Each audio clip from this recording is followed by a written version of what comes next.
po jako akawuwo tuzikuwe tuzabenga n'omulala azimaliriza tuzikujjeko ati tuziwe n'omulala akoleki naye akoli mukaweefube w'okulaba nga gavumenti ekendeeza ku bwavu mu bannayuganda n'okubakulaakulanya ezeegunjawo enteekateeka ezitali zimu gamba ng'eya NADS bonna bagaggawale emyoga operation wealth creation ko n'eyakasembayo ey'okulaakulanya abantu ng'eyita meruka oba giyite parish model development. Eno programu y'emyoga teri mu byabufuzi ate teyabula byabufuzi egatta abantu bonna mu bibiina ebyenjawulo. Kyokka wadde zino zizze zibaawo bangi abagamba nti zino ziganyulwamu abo n'okusinga ababa mu kintu ng'enjogera y'ennaku zino bweri. Lwaki programu za gavumenti buli ejja bagattako endala mu sipiri ekika ekyawaggulu? Ekisooka olwaleero tulina operation wealth creation bweri waliwo YLP waliwo yes program ezo zonna zaafiirawa. Twogeddeko ne bannayuganda abatali bamu ne batubuulira kyesaana okukolebwa okusobola okuggusa enteekateeka za gavumenti nga ye Ssebucyu Isaac agamba nti ku luno omuntu owa wansi wakufunamu kubanga abakulembeze b'emiruka basobola okubatuukirira. Naye kebaleese parish model suubira omunaku kwolwo ayinza okufunamuko lw'ensonga basente baabo abayagombolola ezisinga abapaalisha abo tubamanyi bulungi basinga tukolagana nabo ate nsubira abo bo tubeesobolera tujja kusobola okugenda ozibabanja n'ewaabwe waka naye nga kino ekyemyoga nga tojja kugenda wakasolo.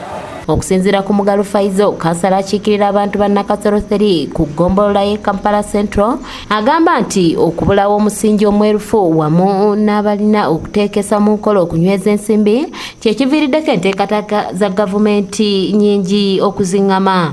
Bw'otunuulira lisiti kubanga naliko ku lisiti za NADS ezaafunye ssebo mu mwaka guno abantu ate abakulembeze abakulu bakansala bakyamaani b'ebyalo batekako famire zaabwe ne bakansala abaaliyo ne bavaayo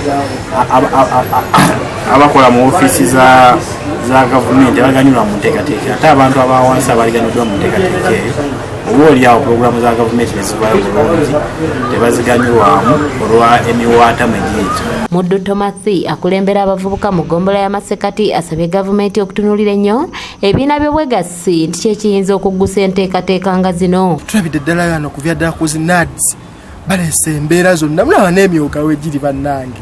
Kati zino nandisabye gavumenti etukwasizeeko mu mbeera eno eddire ku kyalo kwennyini ekyalo wansi egende ng'ekula ekuza abavubuka nga mwe bateekamu ssente ebibiina ebiri mu byalo byennyininyini bye beeteekamu ssente ebyo tujja kuba twewala zino enguzi n'okuba nga ssente zibulankana. Mugabi Derrick yalaze nti enteekateeka za gavumenti bannayuganda we batazitunuulire nga ez'ebyobufuzi kijja kuyambako nnyo bangi okuganyulwamu. Enkola y'entandikwa yajja wano era neerema kuba abantu batwala ssente olwokuba baali tebasomeseddwa bagenda okumaliriza nga bakatwalanga kasiimo. Ekyokubiri nti enteekateeka za gavumenti yazeetera okuleeta etera kuzireeta mu biseera eby'obululu abantu ne babitunuulira abantu ne bagitunuuliranga akasiimo. Kati entandikwa yagaana bwe twava ku ntandikwa ne bajja ne baleeta enkola ya NADS. Ssentumba David mungi awadde gavumenti y'amagezi okweyambisa omuntu wa wansi okutuukiriza enteekateeka zino gye ziba ziraga. Gavumenti baddereese ideas ennungi erina ideas ennungi naye obuzibu bwerina abantu abavuga ekintu be bakyamu. Gavumenti bwe yandibadde yagala okubeera ne programu zeekola yandibadde ejja wansi ku ground neefuna abantu abasobola okumanya ebizibu by'abantu. Bonna abalala enteekateeka eno bagyogeddeko bwe bati. Ekintu ky'emyoga balese bintu bingi nnyo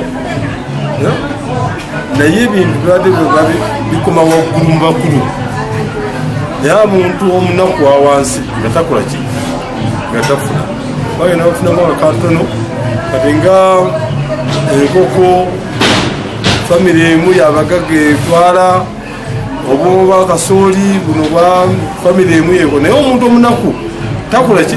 Sente tuzeetaaga tuziwe abakozi abantu baffe aba mu kitundu kyaffe bafunemu nabo bakolemu aka bizinesi kaabwe ate tuzibajjeko tuziwe n'abalala nabo nabo basobola okukola ki okutambuza omulimu basobola okutambuza ekitundu bakulaakulane kyetusaba sente zesobola kuwa gwe mupangisa ate nzikuwe enkya neggulu okole ki ove ku kyalo. Kanyike Kevinizi yakusakidde eggulire lino ku lwa ABS television. So omukulembeze w'eggwanga nabo ab'ensi gye bali mu ggwanga nabo baki bakoledde gavumenti